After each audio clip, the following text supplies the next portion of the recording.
So 40 in my right car. Bitches change, they act like I ain't know.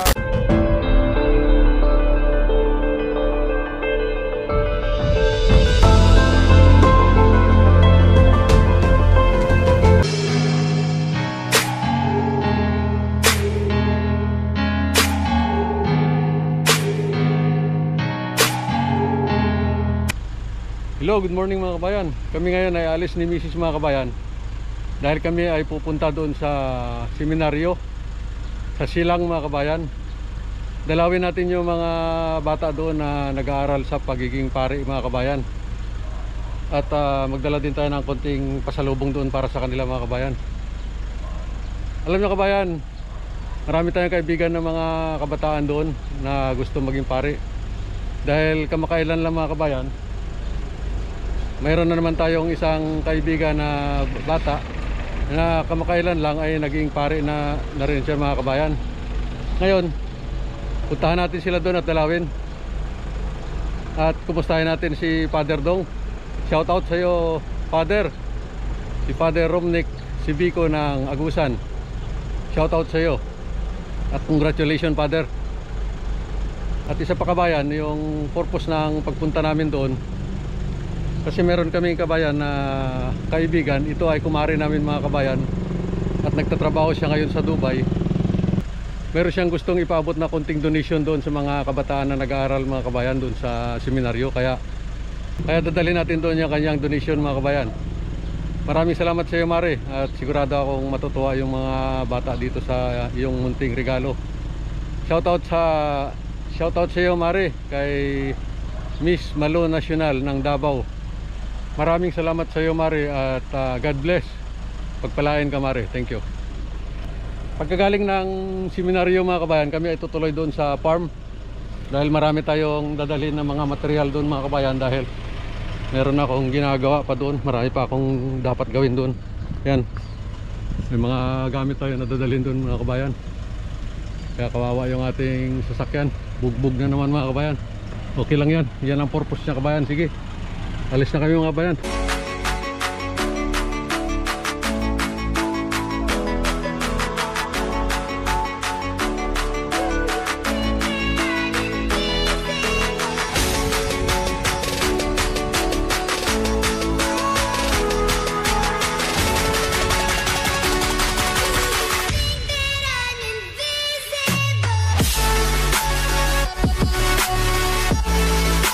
Tayo sa papunta ng seminaryo mga kabayan. Makikita nyo yung daan mga kabayan, medyo maliit lang din ang kalsada pero simentado naman mga kabayan. Saka maganda dito mga kabayan, malamig. Ang daming puno papasok. Kala mo farm mga kabayan ang pupuntahan pero seminaryo ito, maganda ito sa loob mga kabayan. Pagdating doon, maliwalas at maganda. Ito, papasok na tayo ng gate mga kabayan. Yan na yung view ng seminaryo mga kabayan. Parang eskwelahan din ito siya mga kabayan. Malaking building din ito. MSFS Formation House. Yan, ito na tayo mga kabayan. Papasok na tayo sa parking. Makita nyo kabayan, ang ganda dito, di ba?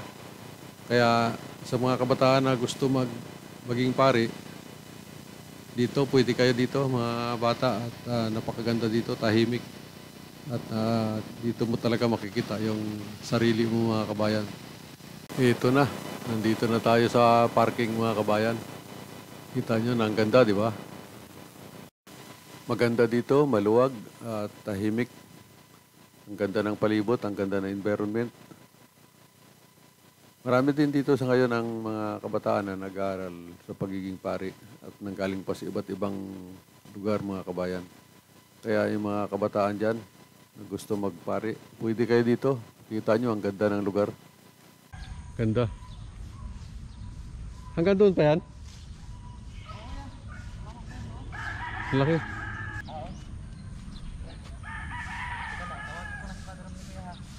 Sige. Tulog ba siguro? Ayan ba yung barak? Ano dyan? Sige. Ganda dito. Ganda dito mga kabayan. Tahimik na tahimik. Morning, Father. Ito yung aming kaibigan na si Father. Father na. God bless. Oh. Tara, magbuko tayo. Siya, Punta kayo sa ito muna. seminaryo para buko. Oh, ito muna. Ito yung mga bata dito sa seminaryo, mga kabayan. Diba? Halika dito. Ano yun muna? Ito muna, ibaba mo natin to. Ha? Meron dito pasalubong. Ano yan? Kawayan? Ay, pasalubong boy. Pakibuhat ng kawayan, dali. Kawayan? Ah, Father. Meron dito kaming, meron kasi kaming ano, kaibigan, si Mrs. Saan? Nasa Dubai siya ngayon. Gusto may kunting ano dyan, may kunting donasyon para dito sa mga bata. Thank you po. Oh. Bye. Kay Miss Malo National. Wow, Miss Nalo National, thank you. Oh. Thank you. In behalf of Missionaries of St. Francis of Sales, we are so thankful Okay. sa... Ito yung bigay ni ano. Ito yung bigay ng ni Kumari. Ano, bahala na kayo dyan. Ano to? Ay, ako, basta halo-halo yan. Ewan ko. Buksan nyo na lang. Sige. Kung ano. Salamat po. Oo. Yeah, kumusta? Ay, Ito. Albert. Basta. Ayaw. Yan. Oo. Kibert. Pupunta kasi kami ng ano. Punta kami doon sa farm. Marami akong gagawin eh. Kaya, Ikaw nagagawa ba yan? ako na lang. Ikaw na. Tingnan nyo na lang. Hali, daan lang kami kasi tutuloy may gagawin pa kami doon. Buko muna. Oh, Buko muna. sige, buko. Or Ito na yung aming kaibigan pare no. Tara, buko tayo. Ito si Bert, lapit na rin to. Oh, ay. batiin mo yung mga kababayan mo doon sa ano. Oh, hello mga taga Taga Dubai. Leyte, taga Dubai. Taga Leyte. Sa Galite. I-post natin sa YouTube. Pwede? Oh, pwede. Oh, sige. Ba't hindi? Father. Punta kayo dito sa seminaryo sa Missionaries of St. Francis of Sales, lalabas silang Cavite para magbisita sa amin at baka gusto nyo tumulong. Yan. Yan, oh. Para sa Makakarating pasyon, yan. para sa pagsasabi sa Panginoon. Yan. Tell your friends na kung sino yung gustong magpare, edi pumasok kayo dito kung gusto nyo. Yun, oh. Yan nga, purpose Seminary. ko. Pwede din. You're welcome. You're most welcome. Okay, thank you, Father. Katulad din na. Ay, Ate Malo. Katawa rin ako, taga ako sa Del Sur. Halos kababayan na to ang mga taga Daria, kay taga Makayo, taga Trento, taga Compostela. Mare, pag-uwi mo, dalhin ka namin dito. Ipakilala ka namin kay Sige, Father punta kayo Dong. dito at welcome kayo. Ayan, oh. Salamat. Bali, ilang ano na lang sa'yo? Ilang years na lang? Mga dalawa. 2 taon pare na. Oh, tawa ng Panginoon. Kailan baka makag-asawa ka naman? Yan, ganda dito. Yung mga alaga na yan, dito rin yan. Oh, ito. Atin. Ang ganda pala dito, luwag, no? Oh, lagahan. Morning. Ano kaya? Galing, oh. Ayos pala. Dahil palang buko dito, oh. Ayun, swerte. Sawa pala tayo sa buko nito.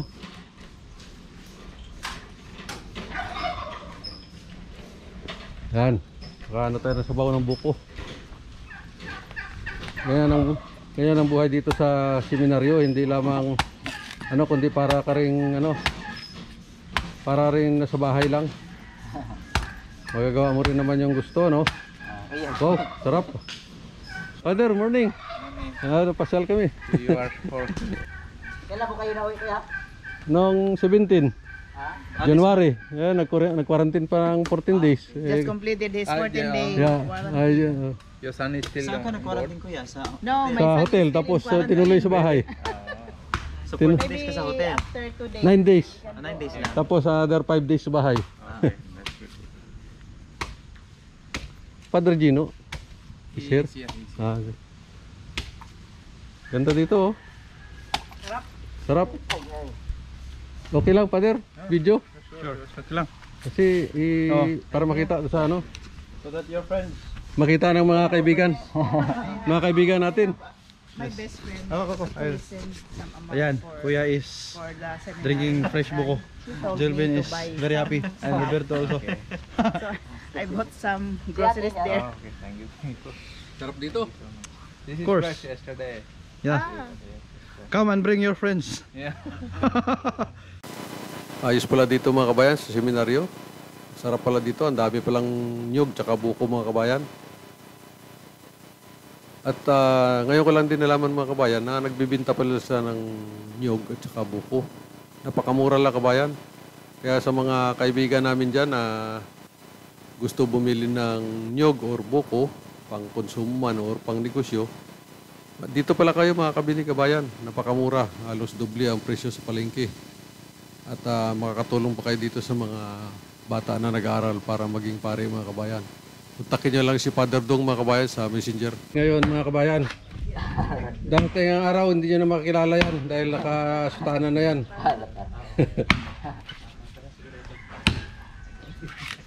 Si Jolvin, ilang taon pa?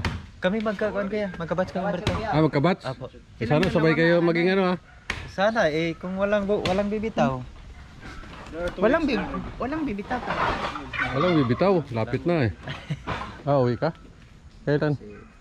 Bukas ng hapon, alas 2. Ay, ano paano yan? Pagdating doon, mag-quarantine ka? Sa bahay lang daw eh. Bahay lang? Oo, mag-quarantine lang daw 14 days. Pagkatapos ng 14 days, balik naman. Okay. Bibisita ka lang doon? Oo, kasi wala na si mama pa, ano na, Ilang taon na siya? 63. Bata pa? May sakit Oo, siya? kung hindi siya masakit, komplikado na. Ay. Sige lang. Ganyan ang kwento ng buhay ng mga kabataan dito sa seminaryo mga kabayan.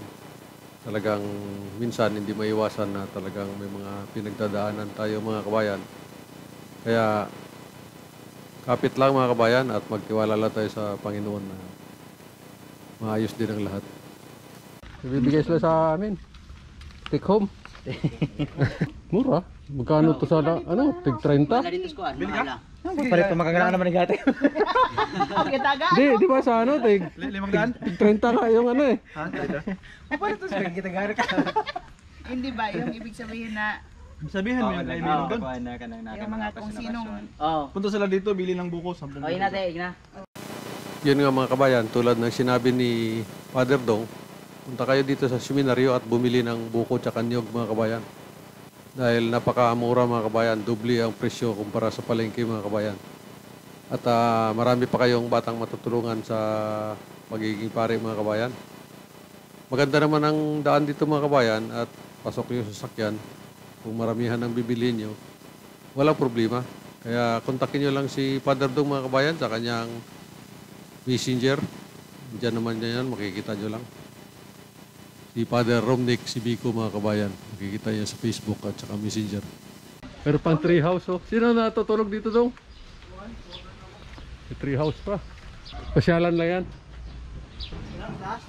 Oo. Ganda pa. Pupunta tayo dito, hindi ako nakakaikot eh. Oh, kaway-kaway. Dala-dala pang buko. Kainin namin to sa Kobo mamaya. Talian ko na lang. hindi binili siyempre. Tara. Kala ko meron kayo sa sa inyo. Sa bida. Sa likod ng bahay. Tara. Thank you. Thank you. Maraming salamat. Father Dong, thank you. Robert. Father, thank you. Okay, bye-bye.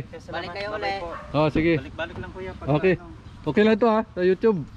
Oh, sige kuya. Walang problema channel. He has. Mariner Farmer. Okay. Mariner Farmer, thank you. Oh, thank you. Okay. Welcome sa MSFS Formation House. Okay. Thank you.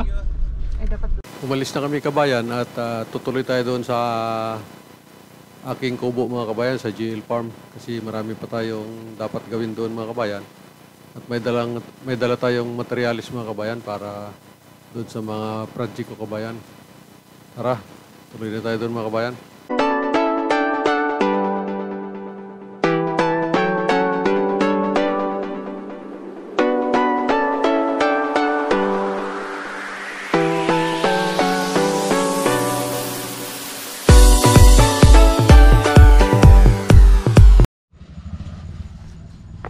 Nandito na tayo mga kabayan.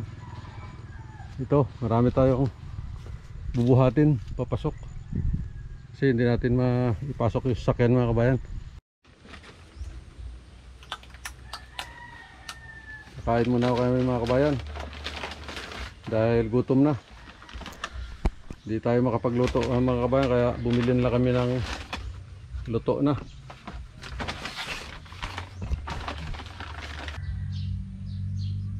Kain na. Bayan. Hello. Chicken. Saka may extra rice. Bali kapila kasi yung kinain namin mga kabayan, saka tinapay nung umalis. Dahil aga kami umalis kaya gutom na. Ayos kabayan, pusog. Solve din yung tanghalian.